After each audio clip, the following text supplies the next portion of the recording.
Hey guys, my name's Nick. I'm a Microsoft Certified Expert Administrator. I create a lot of content for MSPs. Today's video is part of a little mini-series I've created on securing the remote workforce. Today's is primarily going to involve Exchange Online, but in this video series I'm going across the entire solution stack from Microsoft and looking across Exchange, SharePoint, OneDrive, Azure AD, Teams, Intune, and then getting into some DLP and auditing and reporting as well too. Already did the Azure AD video, so if you haven't seen that, go ahead and check it out here. Today, again, we're going to be focusing on the hardening policies and settings that you can configure for Exchange Online. So before I get into it here, I know as an MSP you have many customers, and within these customers it's often tedious and daunting to think about having to turn on all of these settings for hardening across all of your customers, how time consuming that could be and how much effort it takes to keep up with that over time. So what I've done here is I've created some PowerShell runbooks for you guys, and this basically allows you to go ahead and implement these policies across your customers, multi-tenant, if you have delegated access into those accounts. And then I also created some just for single tenant use in case you don't want to turn these things on in certain tenants. And I also created a run book here for new tenant onboarding. So everything that I'm going through today, you could run as a PowerShell script when you onboard the tenant, just to save yourself time. I know a lot of you have like 70-page hardening guides, so I wanted to make this a little bit more automated. So getting into it here, I just wanted to quickly touch on the rise of phishing attacks in relation to COVID-19 and everything that's surrounding that. So these are just some examples of some phishing emails and some malicious links, even SMS as well too, where people are preying on people's fear around this particular disease and outbreak here and trying to get them to click on malicious links for phishing attacks and things like that. So this has been pretty rampant. I'm sure you guys have been experiencing it and your users are reporting it. But it's extremely important, more than ever, to go ahead and start implementing some more policies for hardening, especially in a remote workforce, where they might not have as much access to you or to other people to validate these emails off of. So with that, kind of getting into the recommended controls here, these are the ones I'm going to be going through today. I'll be showing you some of them in the portal here from the sense of configuring the policies. And then again, always do a link below the PowerShell scripts there so you can reference those and use those as an automation after you understand fully what they do. So the first one here, we can enable email encryption. So email encryption comes part of Azure Information Plan 1. It is included with Microsoft 365 Business Premium, which is $20 a user a month. And it can be bolted on to other base level plans like Exchange Online and also the Microsoft 365 Business Standard. I'm forgetting now always the new names, but with that, that's a $2 add-on. You get encryption, but you also get AIP labeling and things like that.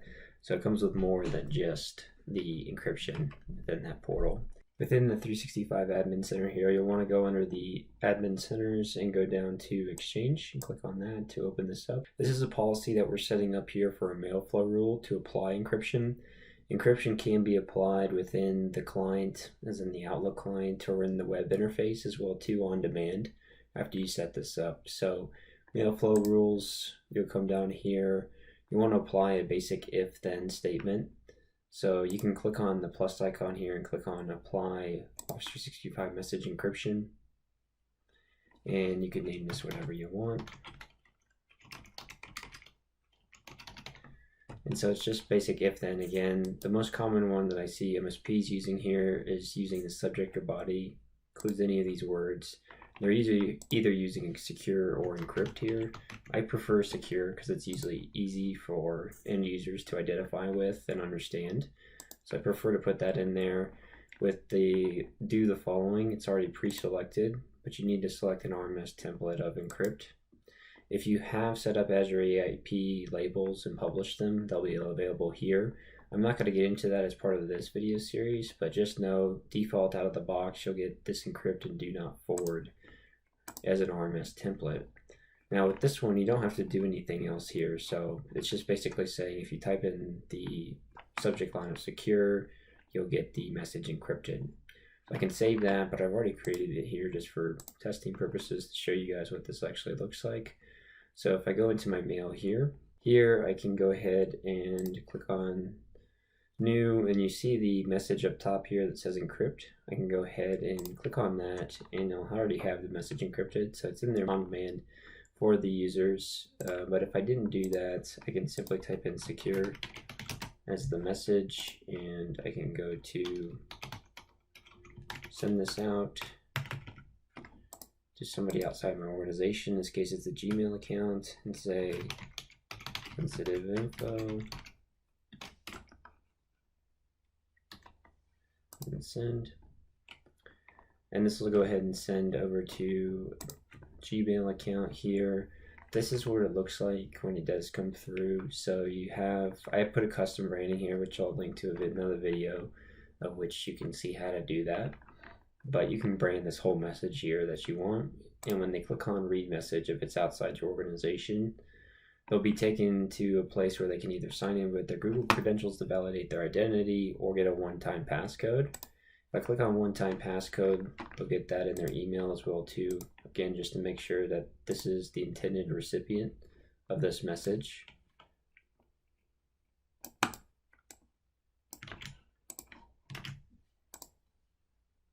And then it opens this up in the secure OME or Office Message Encryption portal. They can read the message here, they can see any attachments, anything like that, and they can reply all or reply as an encrypted message as well too back to you. So this is a good way to set up email encryption. Again, you gotta train your end users on how to use the subject line to secure the message, or start using the icons in Outlook on the web or Outlook in the client. On the client, it's just the tab up at the top that says options, and then your RMS templates will be listed there and your policies there. So if you have one that says encrypt or do not forward, they can apply it within the Outlook environment as well too. So the next one we have here is block auto forwarding, and this is one where an account, if it's compromised there, an attacker can come in and enable auto forwarding on the mailbox to an external account, and they can get a lot of reconnaissance on the typical emails that come through and the messaging behind those, so they can better plan a phishing attack for that particular user and get them to phish to gather their credentials and move laterally throughout the organization, or learn how they interact with others so that they could phish others within the organization. In addition to that, it's a common data exfiltration method, in the sense that if you're auto forwarding to an external address, over time there may be some sensitive content that is leaked. So what you want to do is set up an exchange rule here for blocking auto forwarding. So if you go into the Exchange Admin Center here, you want to click on the plus icon. Here you'll want to say apply Office 365 message encryption and rights protection, because it allows you to define multiple conditions, which you'll need to do here, whereas the create new rule allows us to define one condition. So we'll click on this here and we'll say block auto forward for the name, and we'll say the sender is internal, external, we'll say inside the organization. Well, that condition will say the recipient is outside the organization, and we'll say the message properties include message type, auto forward, and for the action we're going to reject the message with an explanation. And here I'm just going to paste in a generic message that I made up here, but you can say that whatever you want here. You basically want to have some language around them being blocked from doing so for security purposes, and they can contact you if they have an exception for some particular reason, but you want to enforce the reasons behind this, and then you can just save when you're done. So this will save and create this new rule, and they'll be blocked anytime they go ahead and try to auto forward in their account. So the next one here, set outbound spam notifications. So with this one, if a user's been blocked for sending excessive emails or spam, it's really a good indication that the account in question has been breached and the attacker is using it to send spam emails. So it's good to be proactive about identifying that immediately and making sure that there's not anything else beyond the blocked account that you need to do to enhance the mitigation of this particular breach, if it is the case. So what you want to do with this one is go back to the Security and Compliance Center here, and you'll go under Threat Management and then Policy, and you'll click on Anti-Spam. Under Anti-Spam, you'll click on Outbound Spam Filter, Edit Policy, and under Notifications, you'll say notify specific people if the sender is blocked to sending outbound spam, and then you'll just add recipients here. This will most likely be an admin in the account, or the user you're using across all of your customers as a guest user potentially, that has rights to get these types of notifications within the account, or it's linked to your ticketing system, right? That would make sense to me. So the next one here is do not allow mailbox delegation. So with mailbox delegation set up, this is typically set up like an EA for an executive or something like that. But if you have it on any other account, it doesn't really make sense, and you really shouldn't. It's easier for an attacker to move from one account to another and steal data if they have full access rights into another person's mailbox. So it's good to mitigate this where you can and not have that set up unless it's necessary for EA purposes. And even that, you may just want to share calendars, not the full mailbox.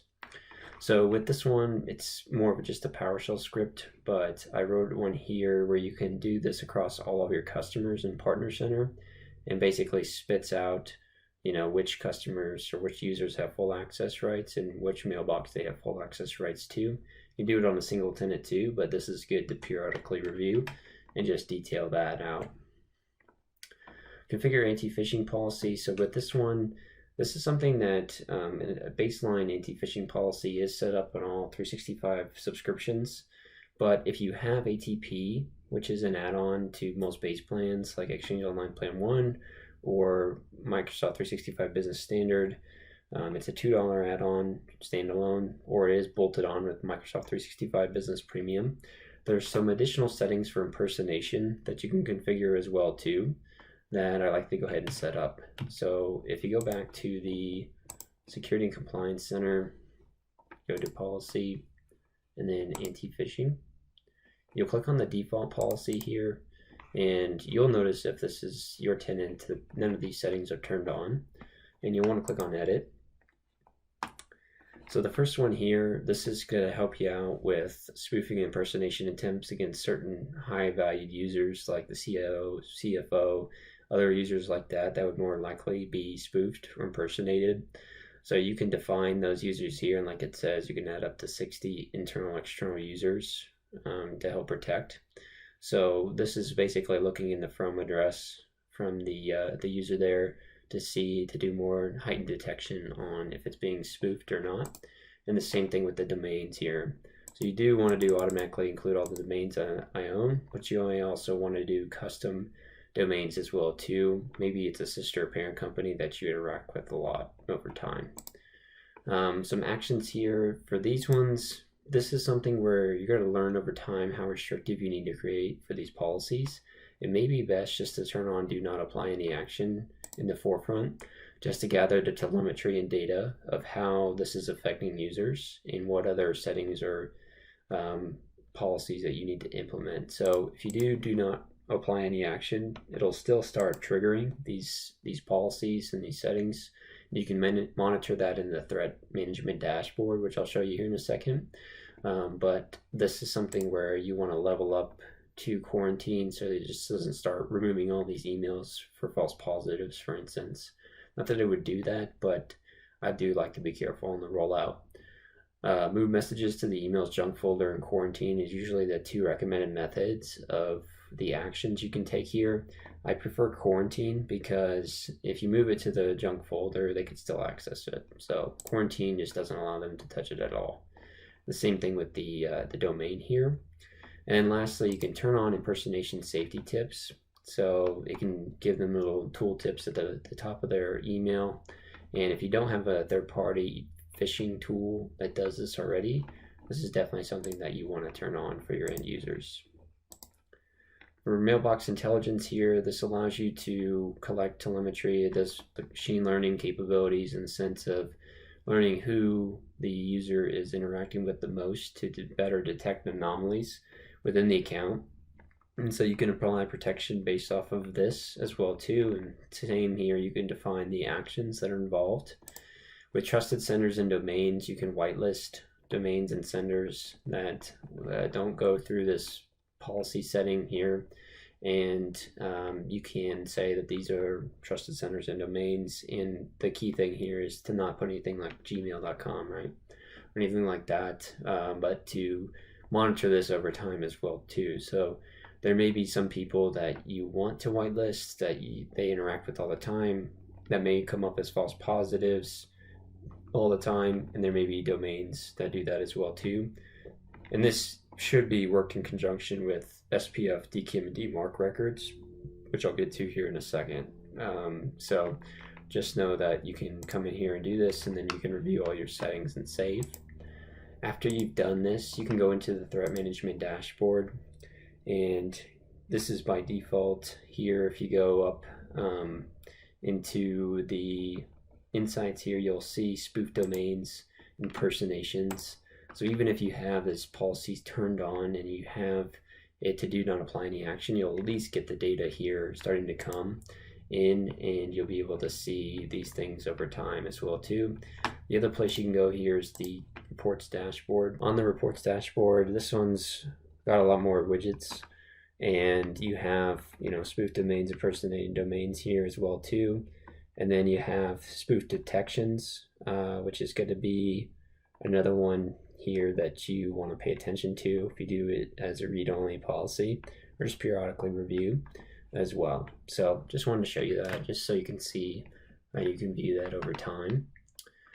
Next one here, configure ATP, safe links, safe attachments. So ATP, Advanced Threat Protection, was a really cool service. Again, it's bolted on with Microsoft 365 Business Premium. But with safe links policies, safe attachments policies, it does real-time click protection with these links. Real-time is the key there, because users or malicious actors can most likely send benign links and then change them to being malicious after there's been some time. So this real-time click protection is really important, and it detonates that in a sandbox environment and can then proceed if it's safe, and then tells the user if it's not safe as well. Same thing is true with the attachments. The cool part about this with the policies, you can span this across SharePoint, OneDrive, and Teams as well. So it's not just Exchange. These are some of the messages that a user will get if the link or the attachment is detected as malicious. So they have something called dynamic delivery with attachments as well with email, where it sends the body of the message and it gives them a message that tells them that it's scanning the content of the attachment itself. So there's no delay in email delivery, even though there might be some delay in actually getting the message because it's being scanned. But if it is scanned with malicious content, or if the link is seen as malicious and it's identified for phishing, we'll get some of these messages here. The continue anyway not recommended is a setting that you can control as the admin. So it's a thing that you can go in and say, I don't want them to be able to bypass this, which I do recommend. So if you go here and you click on threat management and go to policy, click on safe attachments. You can choose to turn this on. I recommend to turn it on for SharePoint, OneDrive, and Teams as well too. And you can go ahead, and I've already added a policy here, but you could add one. You basically give it a name, and then with the settings, these is where you determine the delivery method. So I chose dynamic delivery again. I like this one because there's no delay in email, but they'll get the message or the scanned attachment at a later time. The rest of them there, you could do, but I don't really recommend. And then you apply to scope. So you would say, the user's scope is the domain there. And the same thing with the safe links policy. You can use this defaulted scope, and you can say that you want to scan all URLs. You can whitelist URLs as well too. Where you might want to do this is if you have like a VoIP solution, for instance, that uses a URL for a voicemail all the time, and you don't want it to do this click time protection over and over again for that specific URL, you can whitelist that or a similar concept, with other services they might get where they're getting URLs sent to them. Those are things, if they get them all the time, it might be good to whitelist just so you're not clogging up the service trying to do this click time protection on that. And then again, you want to apply the scope here, but the basic premise is do not let users click through the saved link's original URL. So it's basically preventing them from doing that. And you can also wait for the URL scanning to complete before delivering. I don't like to do that again because I don't like any delays, and your customers really won't either, to be honest. So that's ATP. Getting back into it here, configure enhanced filtering. This is something that's really new, but it's really cool if you're using a third-party filtering service like Barracuda, for instance, or Proofpoint, or something like that, where your MX records aren't pointed at Office 365, they're pointed at this third-party filtering tool. Or if you're running a hybrid Exchange environment, same thing there. But what it does basically is it allows you to bypass the IP address of this trusted filter and basically overlook or skip that IP address, and it's known as skip listing. But it basically looks back to the last external IP address, which is the actual source IP address. So with this, you're basically heightening or giving yourself a secondary layer of protection, in the sense that you're going in and you're saying that Microsoft is checking this IP as well too against their known malicious list of IPs. If you're using ATP and the machine learning capabilities there, it's going to be able to better detect malicious content over time as well too. And this is something that I definitely like setting up, and it helps with the SPF DKIM and DMARC records as well. So if you're in here, you would go to the policy, again under threat management, click on enhanced filtering. I don't have a tenant here with a connector for Barracuda or another third party, but if you did, you'd be able to turn it on here and use this for the enhanced filtering. So I definitely recommend doing that for the additional security and telemetry that's coming through to help protect your tenant. So the next one here is add SPF DKIM DMARC. I believe these are pretty straightforward, and most of people will do this, but just help out with email authentication. So SPF record looks at the IP address, the sender's IP address, to make sure it's coming from where it's supposed to be. It's in the email server, and then the DKIM record gives you that digital signature on the email header as well too, so you can store the public key as your DNS record, and this allows you to hold the private key instead of Microsoft. So instead of, if you don't set up a DKIM record, they have a default one in which they hold the private key. And then DMARC there helps you determine what to do if something is detected and it fails SPF or DKIM checks there. So what I recommend is setting up SPF DKIM, and then with DMARC, you get to determine the action, right? So you can say that there's no action taken, just like we were seeing with the anti-phishing policy, and they'll go through and it'll just gather telemetry. So you can see that with the quarantine, just quarantines the message, and with reject, it rejects the message altogether and gives the sender a reply that says you didn't meet the SPF or DKIM checks. So I'd recommend, again, slow phase rollout to see how it'll affect people in your organization and who they're sending and receiving on behalf of, and then modify it accordingly.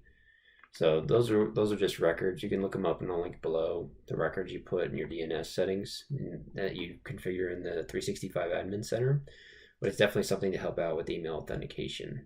Do not allow calendar sharing details. This is the last one here. So this is one where you basically don't want to give people public access into all of the details of your calendar, because then attackers can better identify how they could plan a launch or plan an attack against you, or learn more information about you so that they can target you in certain different ways. So the basic premise here is just to come into the Exchange Center, under settings, go to org settings, and under calendar, you can just say that I only want to show free busy information with time only, not all appointment information or subject Even this one's a little bit better, but this one by far, just turn that off and turn this on. You could take the stance of not let them share it at all outside their organization, but that's a really hard stance in a lot of cases. So I would definitely have to have them opt in to something like that. But again, with this one, I do have this one multi-tenant, single tenant, in case you want to just run that across all of your tenants at once. That's everything I wanted to show you guys in the sense of the hardening here of Exchange. Love to see if you guys want to comment below any other permissions or settings that you guys are using within Exchange. But also just feel free to reference these PowerShell scripts as well too. Definitely leverage this hardening Exchange onboarding. So basically it takes all that I talked about and runs it through a runbook, and it prompts you with, hey, you know, what's the domain for this user? What's the users that you want to protect for the anti-phishing policy? So you can just run this and then apply, you know, whatever that is to the tenant. So it'll save you a lot of time between going through all these admin portals like we did today. So again, guys, thank you for your time. And if you guys have any questions or comments, feel free to leave them below. Thanks.